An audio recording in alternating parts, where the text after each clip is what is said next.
देखो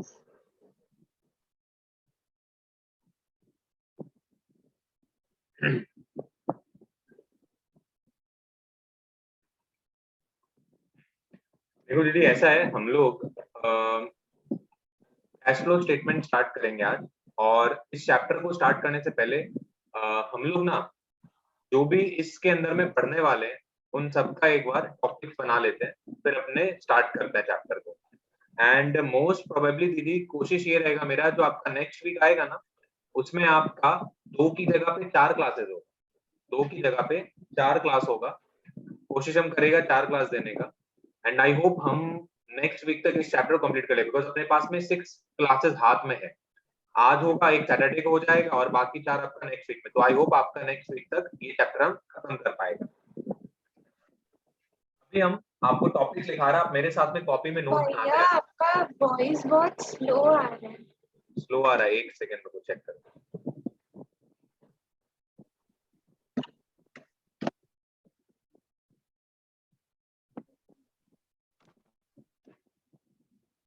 एक मिनट।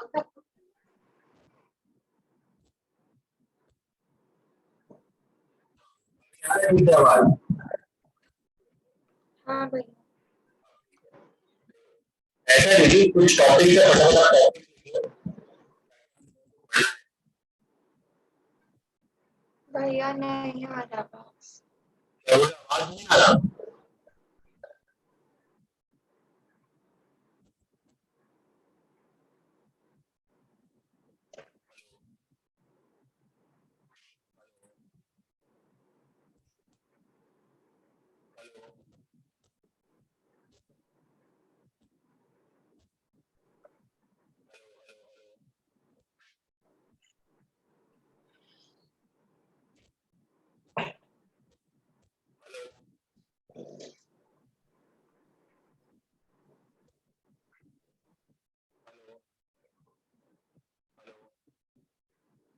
नहीं आ रहा आवाज।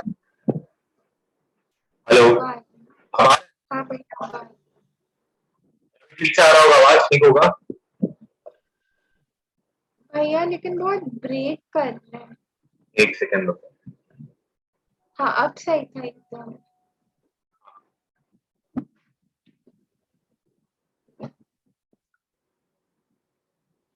अभी ठीक है क्या आवाज? ठीक है। देखो आप दीदी टॉपिक लिखना स्टार्ट करो।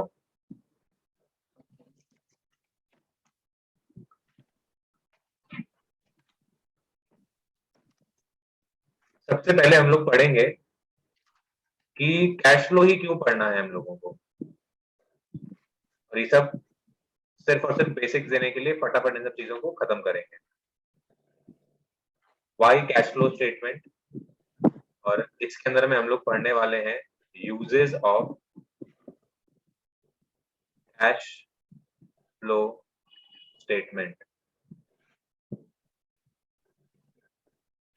नेक्स्ट हम लोग पढ़ेंगे कुछ पॉइंट्स जो कि बहुत इंपॉर्टेंट है इस चैप्टर के लिए,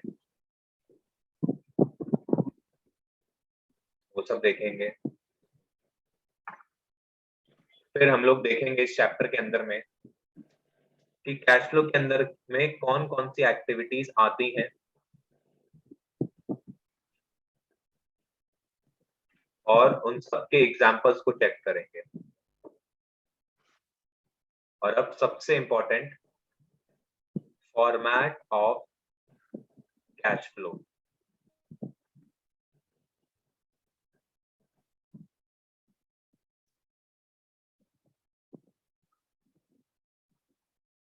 ठीक है भैया, इस फॉर्मेट के अंदर में क्या क्या चीजें हैं।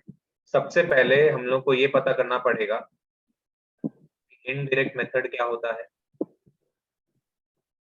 सारा हेडिंग्स है, हम लोग सब चीज के बारे में डिटेल डिस्कशन करेंगे। सेकंड है आपका calculation of net profit before tax. तीसरा है transaction not considered as cash flow, proposed dividend,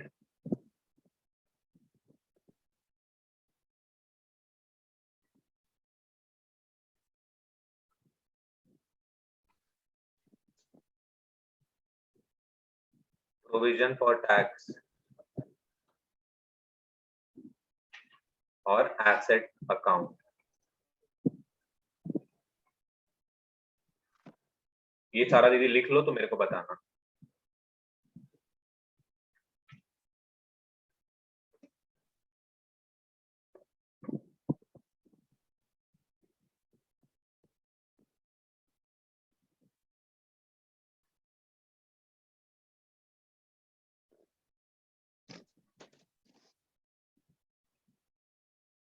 हो गया भाई।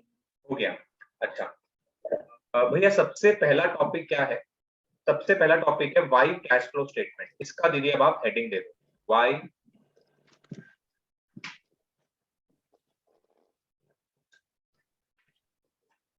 Cash flow statement.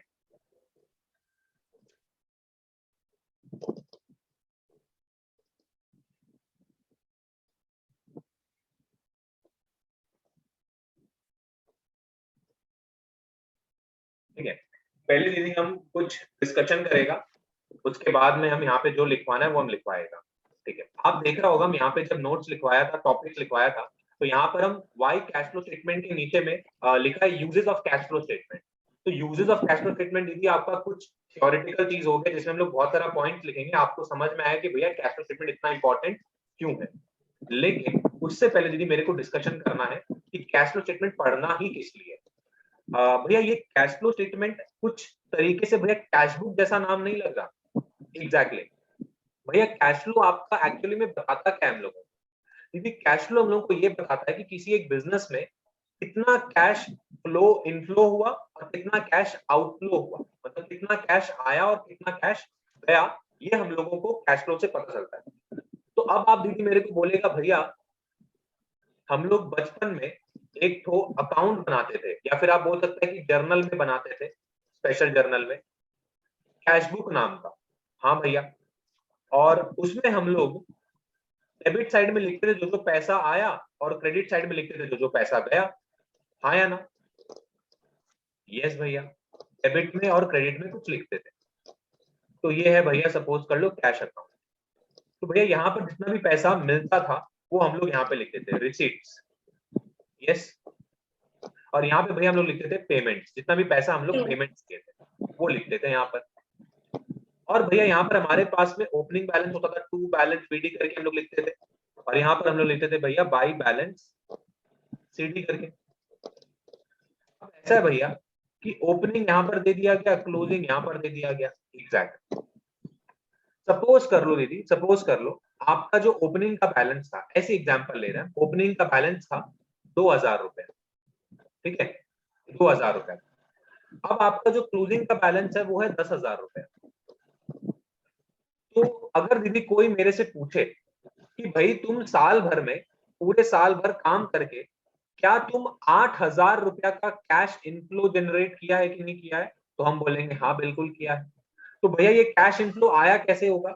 बहुत सारा रिसीट्स हुआ होगा, हो सकता है बहुत सारा पेमेंट हुआ होगा, और वो जो भी कुछ हुआ होगा वो 8,000 पॉजिटिव में हुआ होगा, सब मिला जुला कर ऐड लेस करके, बिकॉज जितना भी रिसीट्स हुआ होगा वो सब ऐड हो जाता है अपना,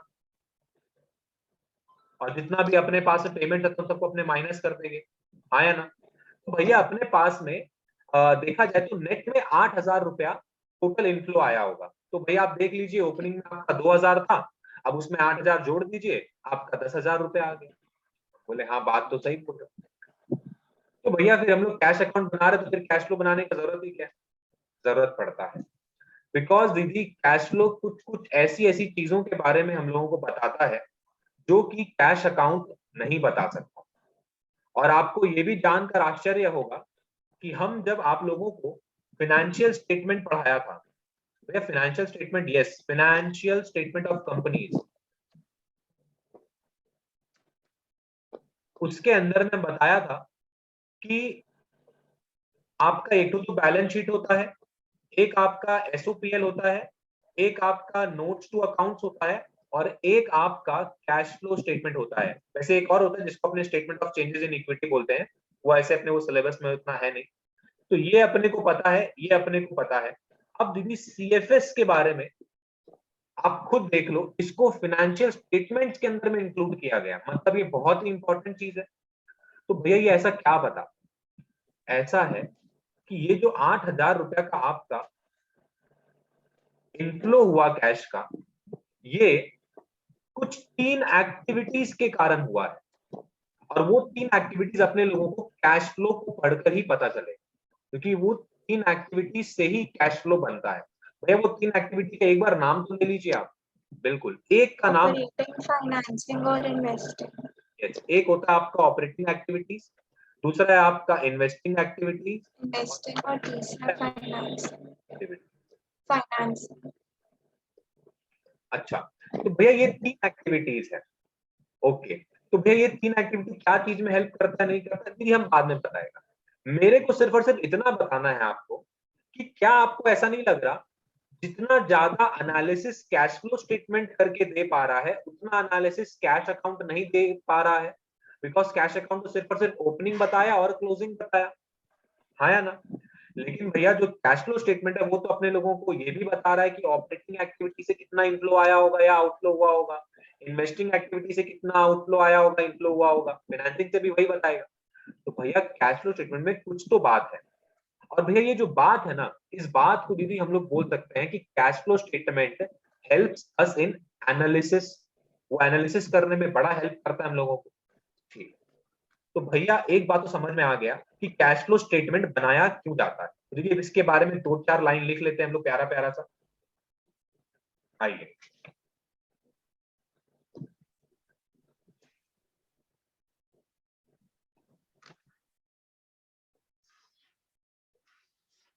balance sheet and SOPL, bullet दे के लिखना, balance sheet and एसओपीएल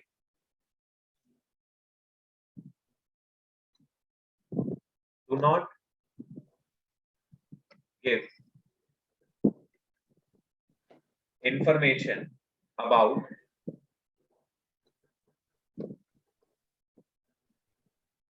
inflows and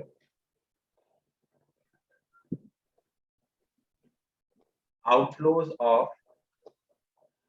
cash during an accounting year. AY means accounting year.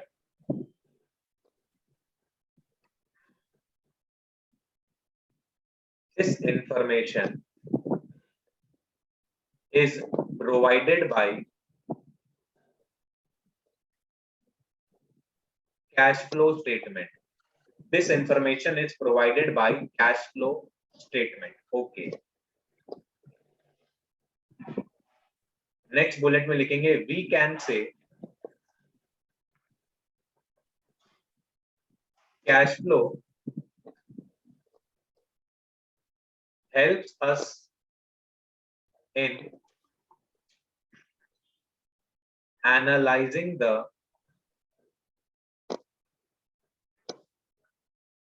inflows and outflows of cash from 3 activities,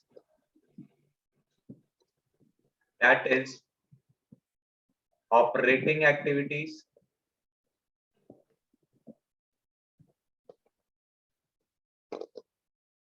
investing activities,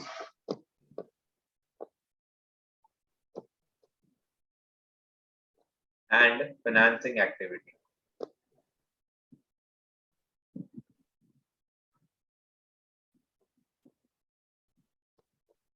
बस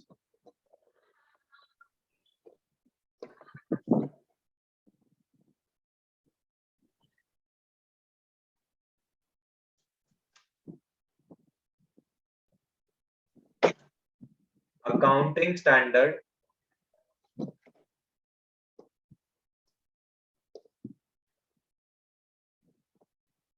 3 जो है दीदी वो कैश फ्लो स्टेटमेंट के बारे में बताता है।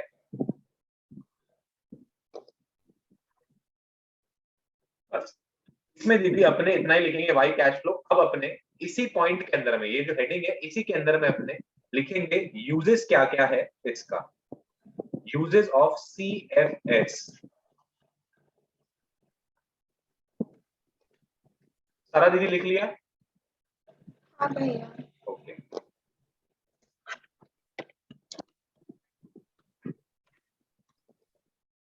हम लोग लिखते हैं यूजेस। सबसे पहला आप पॉइंट्स लिखते जाना दीदी, हम एक्सप्लेन करते रहेगा ओरली इसको फटाफट।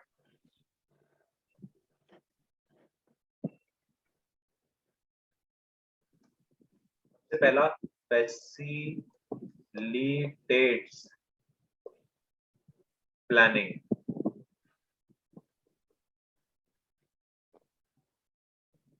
Second,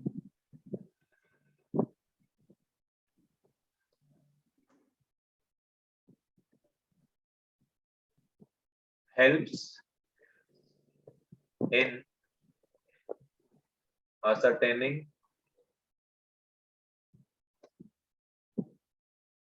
net cash flow।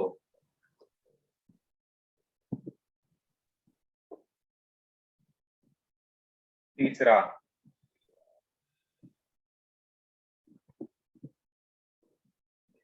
efficient cash management।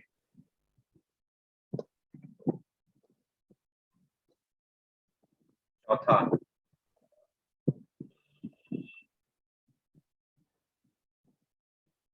Test for the, और ये बहुत इंपॉर्टेंट है, test for the management decisions.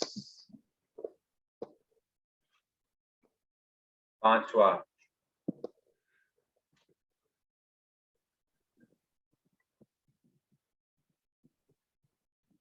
Reasons for cash position. बहुत इंपॉर्टेंट है ये, रीजंस फॉर कैश पोजीशंस। एक लास्ट लिख लो, नहीं तो ऐसे तो लिखने को बहुत सारा है। Preparation of projected cash flow statement.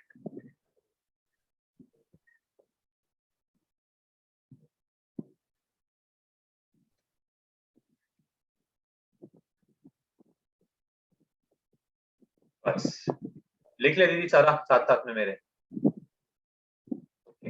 भैया फटाफट इसको आप एक्सप्लेन कर दीजिए ताकि हम लोग आगे बढ़ सकेंगे।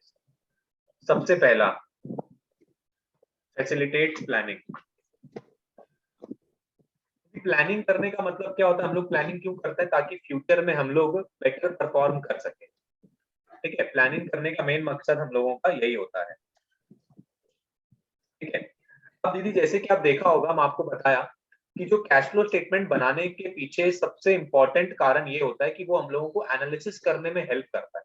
और वो एनालिसिस करने में क्यों हेल्प करता है, क्योंकि भैया हम लोग 3 एक्टिविटीज में डिवाइड करके रखते हैं cash flow, operating activity, investing activity और फाइनेंसिंग एक्टिविटी। भैया ये तीनों एक्टिविटी क्या होता है आपको नहीं पता अभी, ये मेरे को बताना है कि ऑपरेटिंग एक्टिविटी क्या होता है, इन्वेस्टिंग एक्टिविटी क्या होता है, फाइनेंसिंग एक्टिविटी क्या होता है, ये तीनों एक्टिविटीज मेरे को बताना है। अच्छा, तो भैया फैसिलिटेट कैसे कर पा रहा है प्लानिंग में? सिंपल सा बात ये है कि जो आपका फ्यूचर में आपको अपने ऑपरेशंस को कैसे करना है, अपने इन्वेस्टमेंट के डिसीजंस को कैसे लेना है, आपको अपना फाइनेंसेस कहां से लेकर आना है और कितना लेकर आना है, ये सारी चीज के बारे में आप प्लानिंग कर पाते हो जब आप कैश फ्लो स्टेटमेंट बनाते हो। ठीक है, ये चीज दीदी क्या है, देखो हम अभी आपको समझा दे रहे हैं, बट आपको और बेटर अंडरस्टैंडिंग ये सारे यूजेस का तब पता चलेगा जब आप पूरा चैप्टर कंप्लीट करते हो। बिकॉज किसी चीज का यूज आप कब जान पाते हो, जब आप उसको यूज करता है तभी जान पाता है। अभी तो अगर हम आपको कितना ही बोल दे तो आपको लगेगा भैया आप लर्न करवा रहे हैं, लेकिन जब आप पूरा चैप्टर पढ़ लेगा ना कि अच्छा हाँ इस तरीके से हम लोग इस चीज को ऐसे से करते हैं, तब आपको समझ में आ जाए कि इन सब चीजों का यूजेस है क्या। जैसे आपको पता होगा आपके घर में जब मोबाइल आया, तब आप मोबाइल को देख के थोड़ी ना बोल यार ये तो हमको बहुत सारी चीज हेल्प करेगा, हम जूम का लेक्चर वेक्चर भी कर सकते हैं। नहीं, आपको कब पता चला जब आप उसको यूज करने लगा तब आपको पता चला कि अच्छा इसके अंदर में इतनी सारी फैसिलिटीज है, इस तरीके से इसको हम यूज कर सकते हैं। तो अपने जब पढ़ लेंगे प्रॉपर तो अपने को और अच्छा समझ में आएगा। एक बार हम लेकिन फिर भी आउटलुक दे दे रहे हैं। फिर क्या भैया आपका second number, helps in ascertaining net cash flow.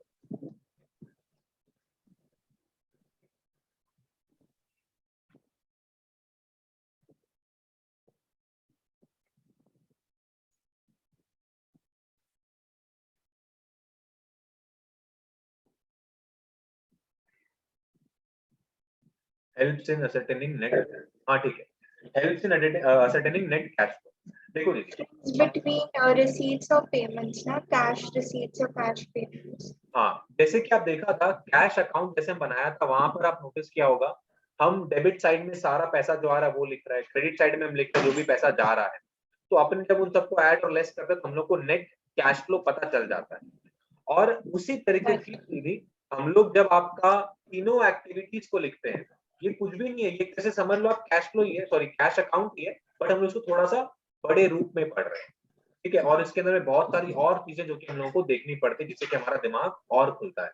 तो भैया एट द एंड हम लोग को ये नेट कैश फ्लो के बारे में तो बताता ही है। अच्छा, फिर भैया है आपका efficient cash management.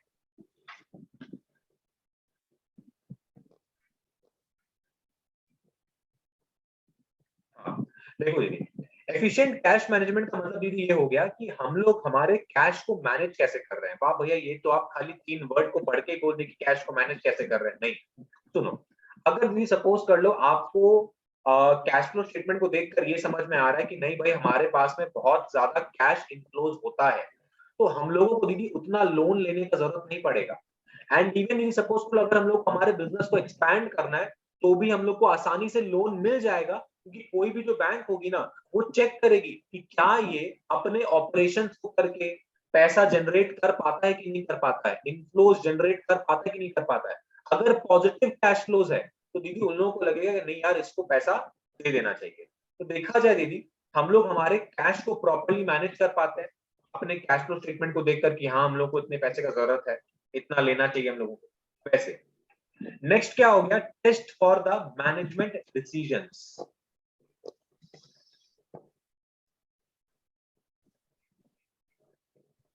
Test for the management decision.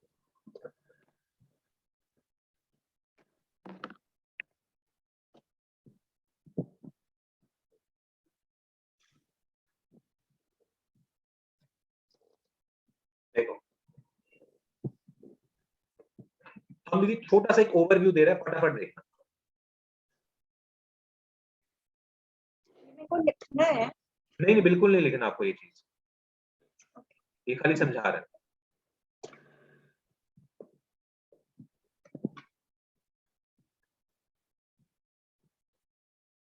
देखो आप दीदी ऑपरेटिंग एक्टिविटी का मतलब क्या हो जाता है भैया, अगर आप शर्ट बनाते हो, जैसे फॉर एग्जांपल अगर हम शर्ट्स बनाता है तो दीदी शर्ट बनाकर बेचना मेरा ऑपरेशन हो गया, ठीक है। अब दीदी शर्ट बनाने के लिए मशीन चाहिए, और दीदी मशीन जो हम खरीदा है वो मेरा इन्वेस्टिंग एक्टिविटी हो गया। Investing होता है। लेकिन भैया जो मशीन खरीदे हैं उसके लिए जो पैसा लेकर आए हैं आप, वो आपका फाइनेंसिंग एक्टिविटी हो गया। क्या दीदी किसी भी बिजनेस में इसके अलावा कोई और एक्टिविटी हो रहा है? नहीं। अच्छा, तो भैया ये 3 एक्टिविटीज हो गया, ठीक है। लेकिन भैया आप टॉपिक क्या पढ़ा था? टॉपिक पढ़ा था भैया test for the management decisions. दीदी सिंपल सा बात बताओ, आप अगर लोन लेते हो वो यहाँ पर आता है भैया, क्यों क्यों यहाँ पर क्यों आया? बिकॉज दीदी फाइनेंसिंग एक्टिविटी, फाइनेंस करने का मतलब क्या होता है कि भैया हम लोग पैसा ले रहे हैं, ठीक है। अब भी सपोज कर लो हम लोन ले रहा है, ठीक है। हम दीदी इससे कभी भी पैसा इनकम तो जनरेट नहीं कर सकता फाइनेंसिंग से, मेरा इनकम जो भी आएगा वो इसके थ्रू से ही आएगा, और जो भी इनकम आएगा दीदी वो हम यूज करेगा इस लोन को पेमेंट करने के लिए, इससे रिलेटेड जो भी इंटरेस्ट होगा उसको पेमेंट करने के लिए, हाँ या ना? तो दीदी ये जो डिसीजन होता है ना कि हम लोग इतना रुपए का लोन लेंगे, इतने इंटरेस्ट में लेंगे, उसको हम लोग जो भी पैसा आएगा हमारे पास में लोन से, उससे हम लोग को क्या क्या एसेट्स खरीदना है, उन एसेट्स को यूज करके हम लोग हमारा ऑपरेशंस को बढ़ाना है ताकि हम कर लोग आगे सकते बढ़ हैं। सकें। तो दीदी ये जो पूरा का पूरा डिसीजन है ये कौन ले रहा है? मैनेजमेंट ले रहा है। तो एक तरीके से देखा जाए, आप इसको देखकर ये भी बता सकते हैं कि मैनेजमेंट का डिसीजन कैसा लिया गया है, नहीं लिया गया है, प्रॉपरली काम कर रहा है कि नहीं कर पा रहा है, वो दीदी इससे पता चल रहा है। जैसे कि बहुत लोग दीदी ऐसा बोलते हैं कि जो जोमेटो है या पेटीएम है, ये लोग खाली लोन ले लेकर बैठ गया, इन लोगों को ऑपरेटिंग एक्टिविटीज कुछ खास है ही नहीं, जबकि दीदी रियलिटी यही आ रहा है। बहुत जो लोगों को ऐसा लग रहा है, इसलिए तो पेटीएम का शेयर जो है वो दिन प्रतिदिन गिरते भी जा रहा है, क्योंकि एक्चुअली पेटीएम में कुछ प्रॉपर मॉडल जो है, प्रॉपर बिजनेस मॉडल जो है वो दिख कर नहीं आ रहा, समझ में नहीं आ रहा लोगों को। तो उन लोगों का देखा जाए तो ऑपरेशन जो है वो कुछ खास है नहीं, इसी कारण से। तो भैया इसमें आपका मैनेजमेंट का टेस्ट होता है कि उन लोगों ने डिसीजन कैसा लिया है। क्या क्लियर है दीदी ये चीज? अच्छा, फिर क्या भैया, रीजन फॉर कैश पोजीशंस।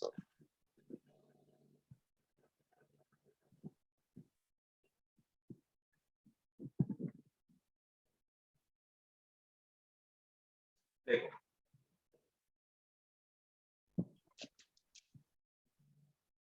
अब देखो आदम बोलेगा, आपको पता होना चाहिए कि भैया कई बार ऐसा हो सकता है कि एक बिजनेस जो है उसके प्रॉफिट्स बहुत ज्यादा है, बट फिर भी हो सकता है कि उनके पास में उतना कैश अवेलेबिलिटी ना हो। भैया ये चीज आपको कैसे पता चल सकता है? क्योंकि ये चीज आपको पता चलता है कैश फ्लो स्टेटमेंट देखकर। हाउ भैया, कैसे? देखो भैया, ऐसा हो सकता है कि जो प्रॉफिट्स है वो तो आप बहुत कमा रहे हो, आप प्रॉफिट्स तो बहुत कमा रहे हो, लेकिन भैया आपने क्या किया, आप जितना भी प्रॉफिट कमाते हो ना, वो भैया आप लोन के रिपेमेंट में लगा दे रहे हो, बहुत ज्यादा लोन के रिपेमेंट में लगा दे रहे हो। दीदी आपके पास में कैश तो रहेगा नहीं फिर ज्यादा। बात समझ में आ रहा है? जितना प्रॉफिट हो रहा है उतना कैश रहेगा नहीं। अच्छा, तो भैया आपको ये भी पता चल जाता है कि कैश का पोजीशन ऐसा क्यों है, कैश कम क्यों है, जबकि प्रॉफिट बहुत ज्यादा है। तो भैया ये कौन बता पा रहा है हम लोगों को? कैश फ्लो स्टेटमेंट ही तो बता पाएगा ना। कैश फ्लो तीन एक्टिविटीज, ऑपरेटिंग, इन्वेस्टिंग और फाइनेंसिंग एक्टिविटी, और ये तीनों एक्टिविटी हम लोग को क्या बताता है भैया? नेट कैश फ्लो बताता है। अच्छा, समझ पा रहा आपको? Reasons for cash position. Done यहां तक?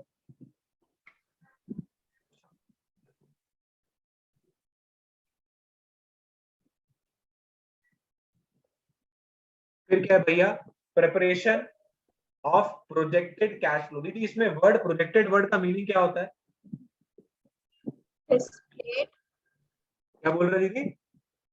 displayed, दीदी मेरे से प्रोजेक्टेड वर्ड का मीनिंग होता है फ्यूचर, जो होगा, जो होने वाला है। मतलब भैया हम लोग हमारे करंट ईयर के कैश फ्लो को देखकर, करंट ईयर के कैश फ्लो को देखकर हमारा फ्यूचर का भी कैश फ्लो के बारे में सोच सकते हैं और हम लोग को प्रिपेयर कर सकते हैं। भैया ये क्या बात कर दिया आप, ये तो भैया कोई मिल गया वाला बात हो गया, जादू वाला बात, फ्यूचर व्यूचर देख सकते हैं। नहीं नहीं नहीं, क्या है, आप जब इस साल कैश फ्लो बनाते हो, इस साल का डेटा लेकर कैश फ्लो बनाते हो, तो आपको दिख जाता है कि हमारा इतना इन्वेस्टिंग किया हुआ है, इतना फाइनेंसिंग किया हुआ है, ऐसे करके फाइनेंसिंग एक्टिविटीज है, ऐसे करके इन्वेस्टिंग एक्टिविटीज है। भैया ये सब क्या होता है, सब पता चलेगा। बस बहुत ईजी, हम नेक्स्ट टॉपिक वही करवाएगा, समझ लो आप। नेक्स्ट टू नेक्स्ट टॉपिक तो आज कंप्लीट कराकर ही क्लास बंद करेगा। अच्छा, तो भैया ये जो आपका प्रोजेक्टेड कैश फ्लो स्टेटमेंट है, ये हम लोग बनाते क्यों है दीदी? इससे हम लोगों को डिसीजन मेकिंग में बड़ा हेल्प मिलता है। आप अगर कभी भी किसी चीज के बारे में फ्यूचर में सोचने लग जाते हो कि हाँ हम लोग को ऐसे ऐसे करना है, ऐसे ऐसे करना है, तो दीदी आप डिसीजन मेकिंग प्रॉपरली कर पाओगे। जैसे फॉर एग्जांपल सपोज कर लो, अगर आपको सीए करना है, आपको सीए करना है, तो दीदी आप 12th के बाद क्या करेगा, आप उसका प्लानिंग करने लग जाएगा। हाँ मेरे को यार सीए फाउंडेशन के कहीं पे ज्वाइनिंग करना पड़ेगा, मेरे को इन टीचर्स के पास में जाना पड़ेगा, मेरे को ऐसे ऐसे करके पढ़ाई करना पड़ेगा, मेरे को थोड़ा सा फ्रेंड्स लोगों के साथ में थोड़ा सा दूरी बना के रखना पड़ेगा, थोड़ा सा कंसंट्रेशन ज्यादा देना पड़ेगा। आप प्लानिंग पहले करने लग जाते हो। ठीक है, वैसे दीदी ये होता है, अगर आपके पास में करंट ईयर का कैश फ्लो स्टेटमेंट है, आप उसके बेसिस पे, उसकी मदद से आप फ्यूचर के बारे में मतलब एक प्रोटेक्टेड कैश फ्लो स्टेटमेंट बना लेते हो, जिससे कि आपका डिसीजन मेकिंग और अच्छा हो सके। क्लियर है यहाँ तक? बस दीदी यहाँ पर तो अपने को इतना ही करना था मेहनत। तो अगर हम सच्ची बोले तो अपना ये वाला जो टॉपिक है हो गया है खत्म। और ऐसे बोले दीदी ये टॉपिक नेवर एंडिंग है, जितना ही तारीफ कर लो, कुछ भी समझते रहो, समझ सकते हैं इसके अंदर। अब हम लोग आते हैं दीदी एकदम जो कोर पढ़ाई है ना अपना, उसके अंदर में घुसेंगे यहाँ से, पॉइंट्स। तो ये पॉइंट्स क्या है, और आपने लिखा है इंपॉर्टेंट महत्वपूर्ण पॉइंट्स। आओ देखते हैं ये पॉइंट्स क्या क्या है। अब आप दीदी हेडिंग दे सकता है साथ में मेरे।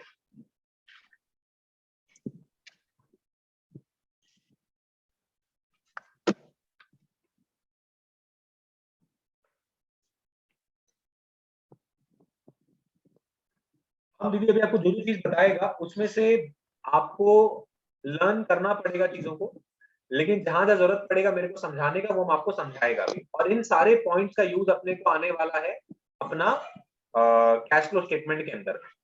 तो जरा देखो आप, सबसे पहला पॉइंट, क्या दीदी आप कभी भी cash and cash equivalent word सुना है क्या लाइफ में? हाँ भैया। क्या बात कर रहे हैं अभी, कैश एंड कैश इक्विवेलेंट कैसे वर्ड कहां से आया? हम दीदी एक बार बता दे रहे हैं बिकॉज ये वीडियो शायद यूट्यूब पे भी जाएगा, तो थोड़ा सा अपने लोगों को ध्यान रखना पड़ेगा, हमको बताना पड़ेगा। आपको याद होगा दीदी बैलेंस शीट में हम लोग देखते थे एक तरफ में आता था इक्विटी एंड लायबिलिटीज और दूसरे तरफ में आता था आपका एसेट्स। और आपको याद होगा एसेट्स के अंदर में दो चीजें आती थी, एक होता था आपका नॉन करंट एसेट्स और दूसरा होता था आपका करंट एसेट्स। तो करंट आप लोग एक निमोनिक सिखाया था, सेंटर कैश हो।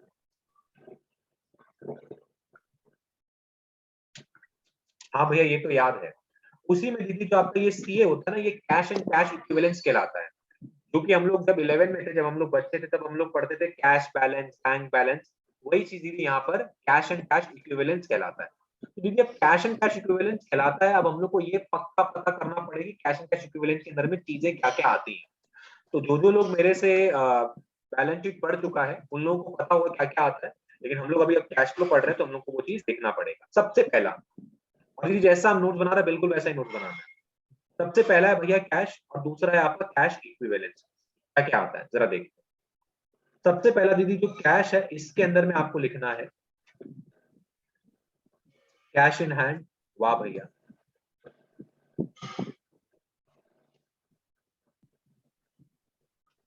कैश एट बैंक,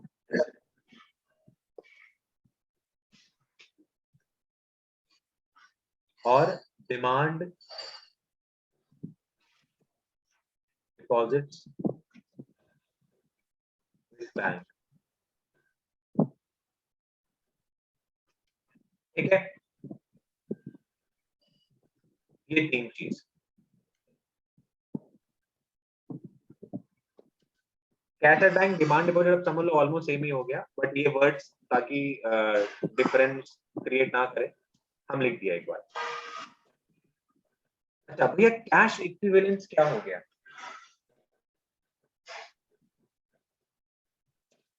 इसके लिए आपको लिखना पड़ेगा these are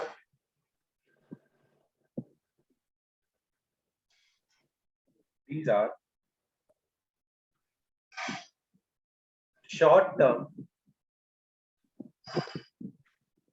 highly liquid investments।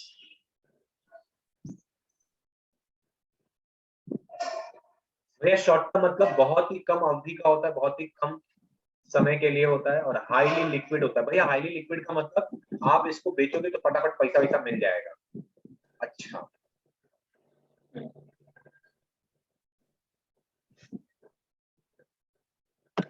Readily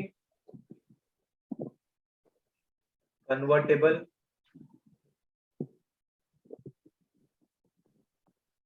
into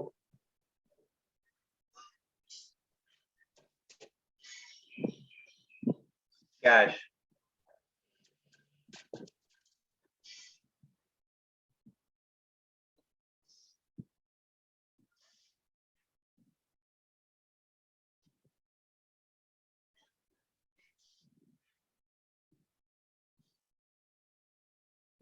ठीक है, अच्छा तो भैया ये आपके शॉर्ट टर्म और हाईली लिक्विड इन्वेस्टमेंट्स होते हैं, रेडिली कन्वर्टेबल इनटू कैश। अच्छा,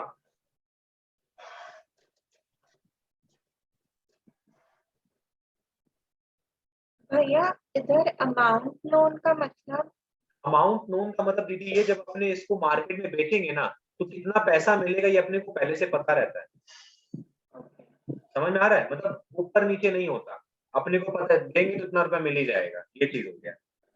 तो नोन अमाउंट मतलब अमाउंट पहले से पता रहता है। सब्जेक्ट टू इनसिग्निफिकेंट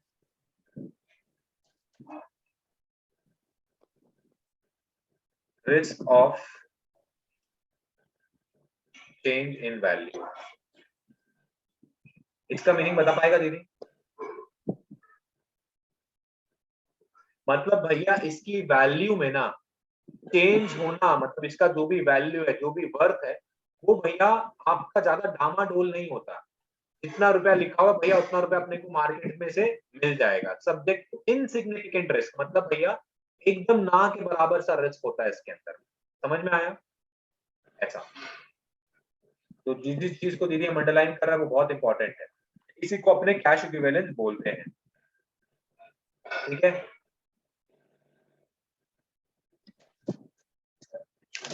लिखो दीदी कुछ कैरेक्टरिस्टिक्स कैश इक्विवेलेंस का। Okay. सबसे पहला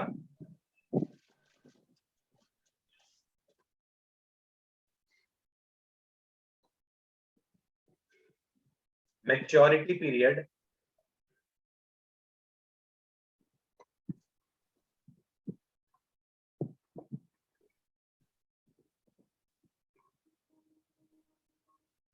is less than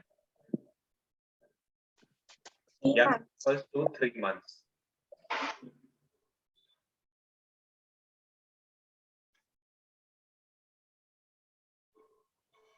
ठीक है ना, from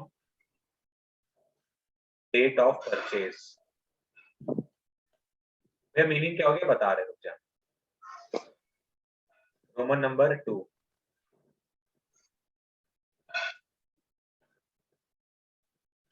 insignificant risk of change in value। बस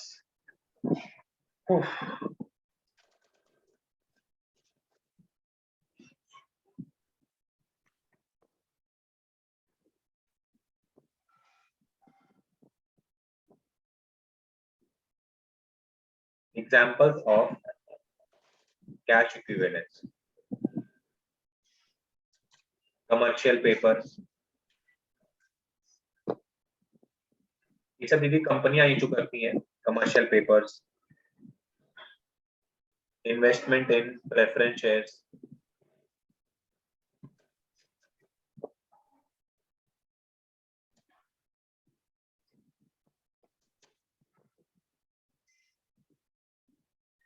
redeemable within 3 months,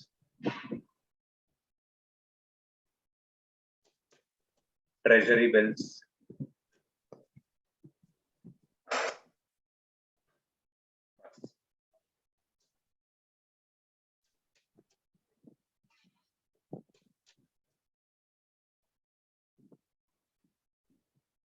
यहां तक लिख लिया दीदी? अच्छा, अभी जरा मेरे को ना इसमें जो कैरेक्टरिस्टिक्स आपका है 1 और 2, उसको थोड़ा सा डिटेल में एक्सप्लेन कर दे रहा है फटाफट। भैया ये मैच्योरिटी पीरियड लेस देन या इक्वल टू 3 मंथ वाला चीज क्या हो गया फ्रॉम डेट ऑफ परचेज? जरा सपोज कर लो आप दीदी किसी भी एक चीज में इन्वेस्टमेंट किया, ठीक है, और सपोज कर लो जो भी इन्वेस्टमेंट था, कोई भी आइटम हो सकता है वो, उसको इशू किया गया था, मान लो इशू किया गया था 1 अप्रैल 2018 को, ठीक है, और बोल दिया गया था जिस भी कंपनी ने इशू किया था कि हम लोग इसको रिडीम कर लेंगे 31 मार्च 2023 को, ठीक है। अब दीदी हुआ क्या, आपने ना इस इन्वेस्टमेंट में निवेश किया, मतलब आपने इसमें इन्वेस्ट किया कब पता है? आपने इन्वेस्टमेंट किया 1 फरवरी 2023 को। अब जरा दीदी मेरे को एक बात बताओ, आपने जब 1 फरवरी 2023 को इस चीज में इन्वेस्टमेंट किया, इस इन्वेस्टमेंट को मैच्योर होने में कितना महीना बाकी रहेगा? 2 मंथ, 2 मंथ। तो भाई है ना, आपने 1 फरवरी को इन्वेस्टमेंट किया और 31 मार्च को भैया ये रिडीम ही हो जाएगा मार्केट से। दीदी क्या बताओ, इसका मतलब आपको इसका पैसा 2 महीने के अंदर मिल ही जाएगा, है ना? तो भैया क्या ये एक तरीके से कैश इक्विवेलेंट है? यस, बिकॉज भैया 3 महीने के अंदर अंदर में आपको इसका पैसा मिल जाएगा। मेरा बात समझ में आ रहा है? हम वहां पर क्या लिखा था, जिसका मेच्योरिटी पीरियड 3 मंथ्स हो या उससे भी कम हो from the date of purchase. आपने परचेज किया है इस दिन और इसका जो डेट ऑफ मेच्योरिटी है वो है आपका 31 मार्च 2023, तो भैया 2 मंथ्स के अंदर अंदर में तो आपको पैसा मिल ही जाएगा। भैया ये आपका क्या हो गया, कैश इक्विवेलेंट हो गया। क्लियर है? अच्छा, फिर भैया insignificant risk of change in value, वही चीज जो मैं आपको बताया था कि इसमें आपका जो पैसा रहता है उसका गिरने का कोई चांसेस नहीं रहता, एकदम इनसिग्निफिकेंट रिस्क रहता है। इनसिग्निफिकेंट रिस्क का मतलब हो गया भैया ना के बराबर रिस्क। क्लियर है मेरा बात? ओके भैया, एक बार मेरे को कैश एंड कैश इक्विवेलेंट वापस से रिवाइज करवा दीजिए। दीदी कैश एंड कैश इक्विवेलेंट के अंदर में आपका कैश आ जाता है, कैश पैसा जो कि बैंक में पड़ा हुआ है वो आ जाता है। और अगर आप कोई भी ऐसा इन्वेस्टमेंट करते हो, छोटा मोटा इन्वेस्टमेंट करते हो जिसका पैसा आपको 3 महीने के अंदर मिल जाएगा, वो भी इसके अंदर में आता है। क्योंकि जो कैश इक्विवेलेंस होता है वो आपका बहुत ही short term highly liquid investments होते हैं इसके अंदर में, जो कि आपका रेडिली कन्वर्ट हो जाएंगे कैश के अंदर में ये। और इसके एग्जांपल्स हम आपको देते हैं, जैसे ट्रेजरी बिल्स हो गया, जिसको अपने शॉर्ट फॉर्म में टी बिल्स भी बोलते हैं। ट्रेजरी बिल्स हो गया, फिर आपका कमर्शियल पेपर्स हो गया, फिर आपका प्रेफरेंस शेयर्स हो गया, ये सब। अच्छा, अब दीदी एक छोटा सा बॉक्स बना लो यहाँ पर, ये आपको लर्न करके रखना है, एकदम दिमाग में ध्यान रखना।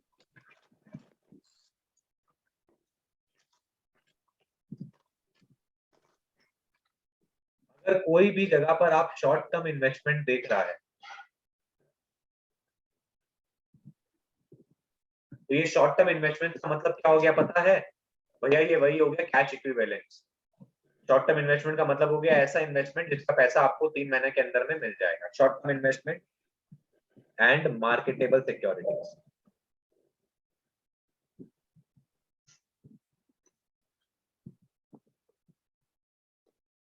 ये सब आपका क्या होता है, कैश एंड कैश इक्विवेलेंट के अंदर में ही आता है, CACE। डन दीदी?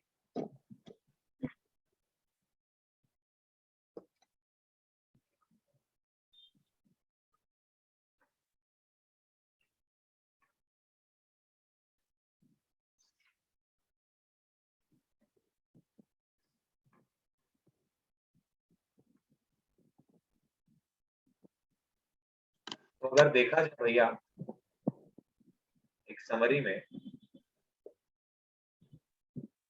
कैश एंड कैश इक्विवेलेंट के अंदर में क्या क्या चीज आ गया? कैश इन हैंड आ गया, कैश एट बैंक आ गया,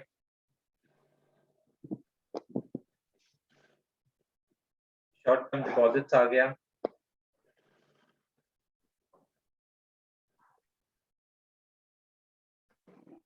चौथा भैया आपका शॉर्ट टर्म इन्वेस्टमेंट्स आ गया, और मार्केटेबल सिक्योरिटीज आ गया।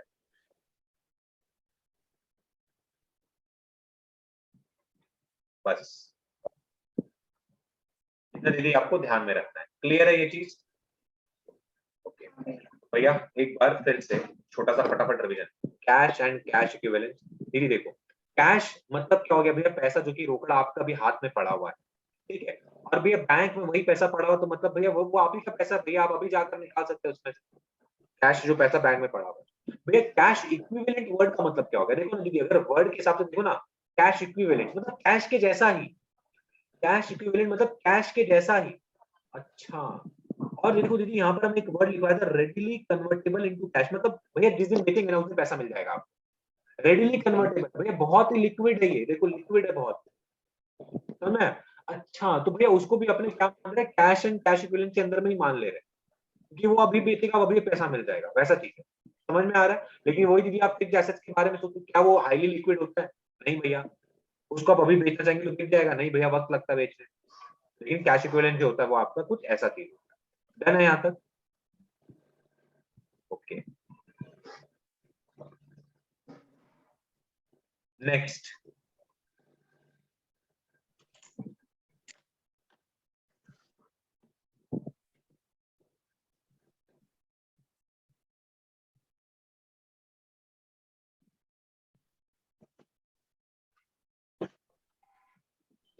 Operating activities.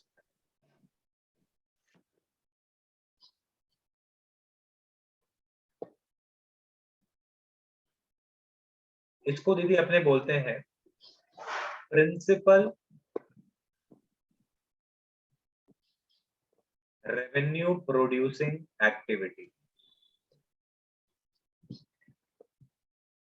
भाई आप ऐसा कुछ बताए भी थे कि हम लोग जब शर्ट्स मैन्युफैक्चर करते हैं तो अगर आपका शर्ट बनाने का काम है भैया, तो आपका जो प्रिंसिपल रेवेन्यू प्रोड्यूसिंग एक्टिविटी है भैया, वो शर्ट बनाना ही तो है। समझ में आ रहा है? तो भैया वो आपका प्रिंसिपल रेवेन्यू प्रोड्यूसिंग एक्टिविटी कहलाता है। है ना दीदी यहाँ तक? भैया और नहीं लिखाएंगे दीदी, हम इसके बारे में डिटेल डिस्कशन तो पता ही आपको बाद में करेगा। नेक्स्ट भैया क्या है? Investing activities.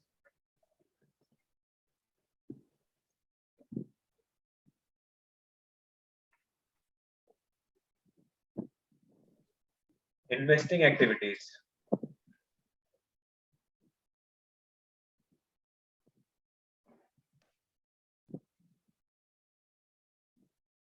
acquisition and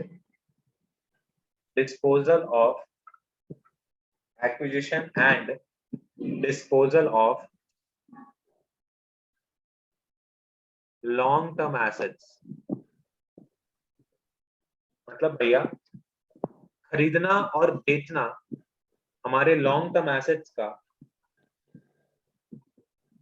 ही आपका इन्वेस्टिंग एक्टिविटीज होता है। Acquisition and disposal of long term assets. भैया क्या ये डिटेल है? नहीं, सिर्फ ऊपरी ऊपरी बता रहा मैं। Acquisition and disposal of long term assets ये आपका इन्वेस्टिंग एक्टिविटीज के अंदर में आता है। क्लियर है यहाँ तक? और आपको पता होगा दीदी, ये इन्वेस्टिंग एक्टिविटीज हम लोग को कहीं ना कहीं हेल्प करता हमारे ऑपरेशन को करने में, है ना? ओके, चौथा क्या हो जाएगा? Financing activities.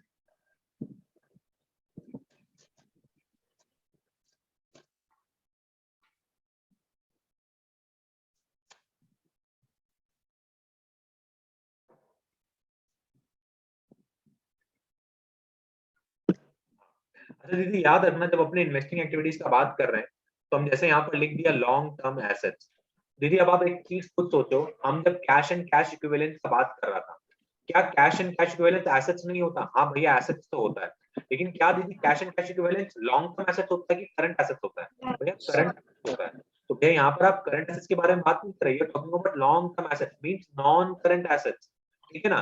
तो अगर आप कैश एंड कैश इक्विवेलेंट के अंदर में जो भी इन्वेस्टमेंट है उसको बेचते हो, उसको खरीदते हो, तो वो इन्वेस्टिंग एक्टिविटीज नहीं कहलाता है, वो आपका कैश एंड कैश इक्विवेलेंट से ही एक्टिविटी कहलाता है।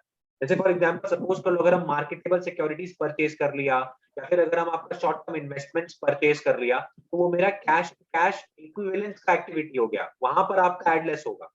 समझ में आ रहा है मेरा बात? डन? अच्छा,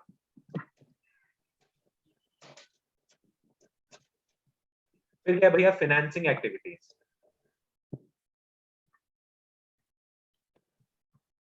activities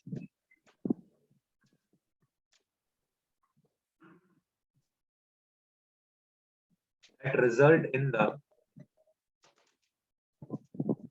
change of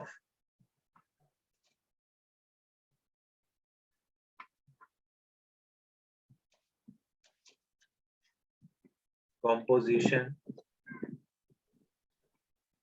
of owner's capital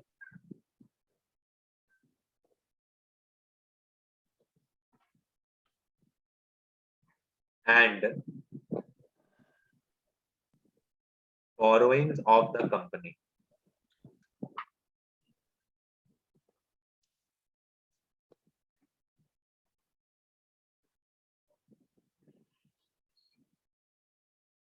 क्या दीदी ठीक है यहाँ तक? हम फिर आगे कुछ समझाता है।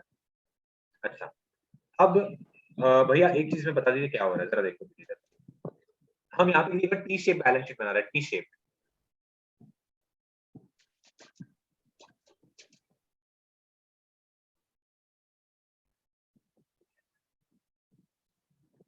इसमें दीदी जरा आप नोटिस करना, आप याद होगा हम लोग यहाँ पे कैपिटल लिखते थे, ठीक है, और यहाँ पर दीदी हम लोग लिखते थे आपका लोन, जो कि अपने बाहर वाले लोगों से लेके रखते हैं। ठीक है, इसको दीदी आपको पहले भी पता होगा, यहाँ पर आपको कुछ करंट लायबिलिटीज भी आता होगा वैसे। ठीक है ना? हमको करंट लायबिलिटी के बारे में डिस्कशन नहीं करना है। हम आपसे बात कर रहे थे कैपिटल जो होता है ये तो ओनर का होता है। हाँ, और आपको पता होगा अगर कंपनी के बारे में पढ़े तो यहाँ पर कैपिटल नहीं लिखते हम लोग, यहाँ पर आपका शेयर कैपिटल लिखते हैं, ठीक है ना। और यहाँ पे दीदी अगर हम लोग पढ़े तो हम लोग खाली लोन नहीं लिखते, हम लोग लोन के साथ में डिबेंचर्स भी लिख सकते हैं। हाँ यस भैया। और दीदी कैपिटल तो आपका ओनर का हो गया, लेकिन लोन और डिबेंचर्स किसका हो जाता है भैया? ये तो आपके बाहर वाला का हो जाता है, थर्ड पार्टी का हो जाता है। और दीदी किसी भी बिजनेस में ना एक चीज बड़ा इंपॉर्टेंट होता है, आपको पता होगा डेट टू इक्विटी रेशियो, कुछ याद है? Debt to equity. तो भैया आपका जितना पैसा बाहर वालों का लगा हुआ है, जितना पैसा ओनर का लगा हुआ है, ये दीदी बहुत इंपॉर्टेंट, हम लोग को उसका रेशियो, उसका कंपोजिशन बहुत इंपॉर्टेंट रहता है। तो दीदी अगर हम लोग आपका फाइनेंसिंग एक्टिविटीज कर रहे हैं, मतलब फाइनेंसिंग एक्टिविटी करने का कि हम लोग पैसा कहाँ से उठाने की कोशिश कर रहे हैं, हम लोग क्या पैसा बाहर वालों से उठाने की कोशिश कर रहे हैं कि हम लोग पैसा ओनर से उठाने का कर रहे हैं? आपको पता होगा दीदी अभी शार्क टैंक इंडिया आया था, कभी कभी देखा था शार्क टैंक इंडिया? हाँ भैया। भैया शार्क टैंक इंडिया में ना एक दो बार देखा हुआ है कि जो आपका एक विवेक मित्तल टाइप का आदमी है, विवेक मित्तल ही नाम है ना उसका, क्या भैया? वो जो शादी.com का ओनर है, क्या नाम है उसका? अनुपम। अनुपम मित्तल है ना, हाँ। वो शादी.com का इसीलिए हमको पता ही नहीं है।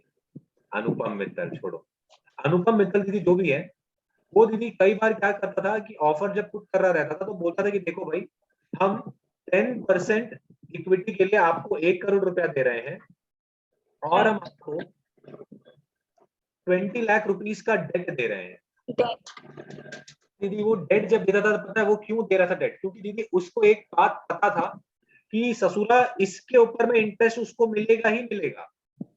वो जब भी डेट दे रहा था ना, उसको पता था कि इंटरेस्ट देना ही पड़ेगा। लेकिन दीदी जब वो 10% ओनरशिप के लिए 1 करोड़ दे रहा था इक्विटी के तौर पे, तब दीदी उसको हिस्सा तभी मिलेगा जब बिजनेस में प्रॉफिट होगा।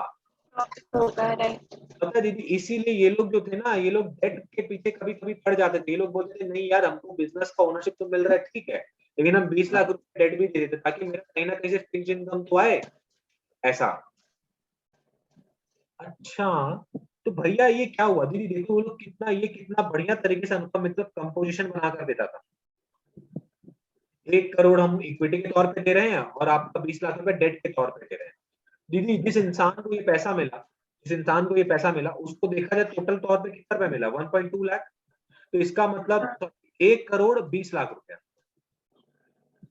1.2 करोड़ उसको मिल गया। अभी तक एक चीज सोच के देखो, क्या उसने फाइनेंसिंग एक्टिविटीज करके 1.2 करोड़ रुपीस जनरेट किए? यस।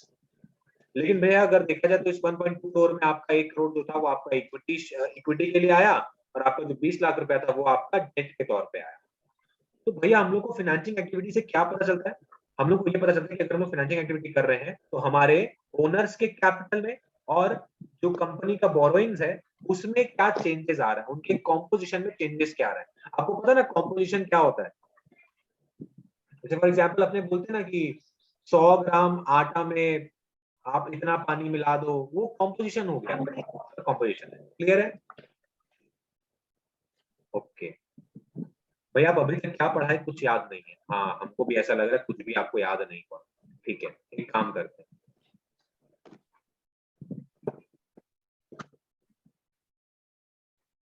हाँ अभी ऐसा है कि अपने एक बार फटाफट रिवीजन मारते हैं कि भैया कैश फ्लो स्टेटमेंट क्या है या नहीं है।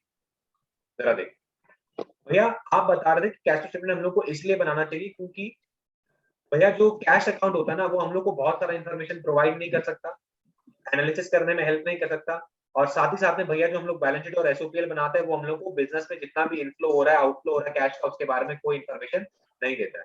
लेकिन भैया यहाँ पे वो भैया हम लोगों को स्पेसिफिकली 3 एक्टिविटीज के बारे में बिजनेस के बता देता है।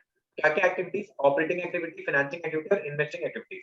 इन तीनों एक्टिविटीज हमारे पास में कितना इनफ्लो जनरेट हुआ, कितना हम लोग का आउटफ्लो हम लोग को देना पड़ा, मतलब कैश का कितना आउटफ्लो हुआ, ये सब चीज हम लोगों को पता चल जाता है आपका कैश फ्लो स्टेटमेंट की मदद से। फिर भैया आप मेरे को ये बताने लगे कि यूजेस क्या क्या होता है कैश फ्लो स्टेटमेंट का, जिसमें आपको बहुत सारा यूजेस बताया था।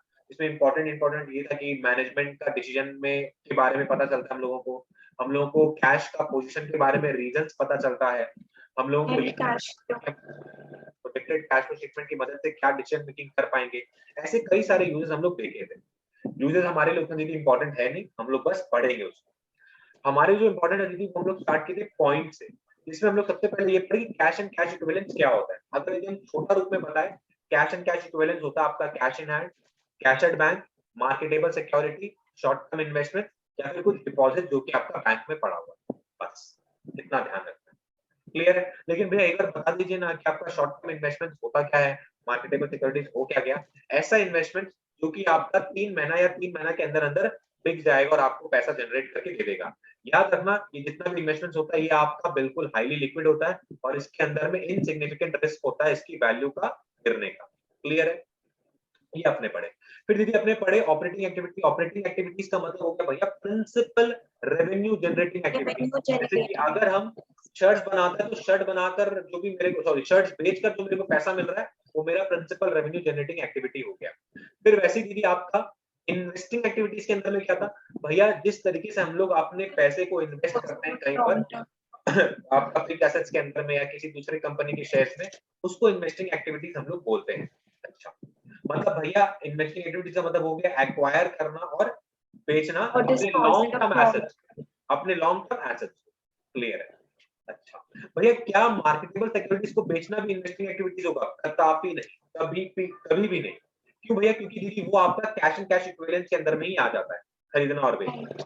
अच्छा दीदी एक छोटा सा ऐसी क्वेश्चन पूछ रहा है और हो सकता है दीदी आपसे ये आगे पूछे भी है और एग्जाम में भी पूछ सकता है।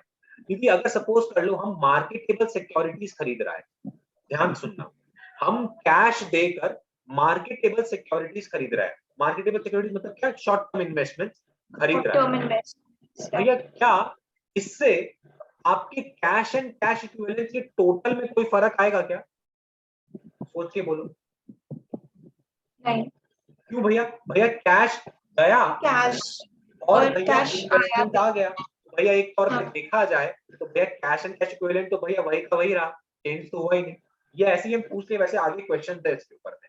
डन है यहाँ तक? अच्छा, फिर दीदी हम लोग पढ़े थे आपका फाइनेंसिंग एक्टिविटी, जिसमें दीदी आपको ये बताया कि ये एक्टिविटीज करने से हमारा जो कॉम्पोजिशन होता है ओनर्स कैपिटल का और आपका बोरोइंग ऑफ कंपनी का, उसमें कुछ चेंजेस आ जाता है। क्लियर है? आई होप दीदी जितना भी लिखा है अगर आप घर पे एक बार रीड मारेगा तो आपको सब कुछ समझ में आ जाएगा। Okay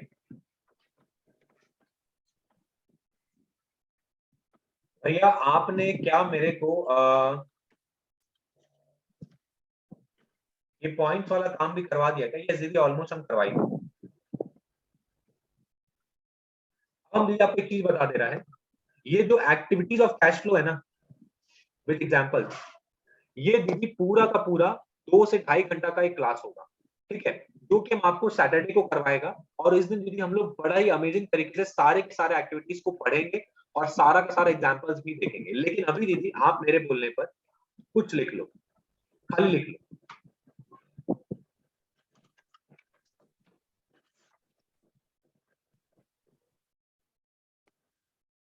activities of cash flow,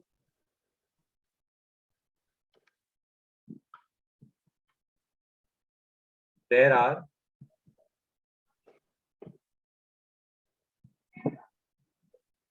3 activities.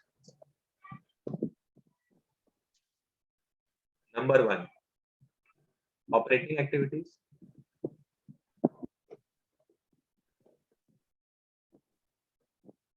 Number 2, investing activity.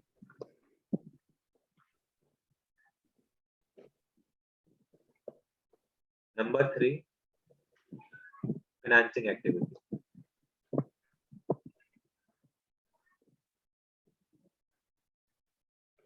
ठीक है, हम दीदी जो नेक्स्ट डे आपका स्टार्ट करेगा, सबसे पहले स्टार्ट करेगा इन्वेस्टिंग एक्टिविटी से, फिर हम स्टार्ट करेगा फाइनेंसिंग एक्टिविटी से, फिर हम स्टार्ट करेगा आपका ऑपरेटिंग एक्टिविटी से। एंड हम आपको दीदी बता दे रहा है, अच्छे से ध्यान से सुन ले, हम लोग अगर नेक्स्ट क्लास में इन तीनों एक्टिविटीज को प्रॉपर तरीके से कर लिए, एकदम बढ़िया रूप से अगर कर लिए, दीदी हमारा ये चैप्टर ऑलमोस्ट 60% कंप्लीट हो जाएगा। 60% ये बोल रहे हैं या 50% बोल दो आप, कंप्लीट हो जाएगा। बचा हुआ जो 50% है वो खाली फॉर्मेट है, वो अपने को देखना है। और वो फॉर्मेट भी दीदी अपने को देखना पड़ेगा सिर्फ और सिर्फ ऑपरेटिंग एक्टिविटीज के लिए।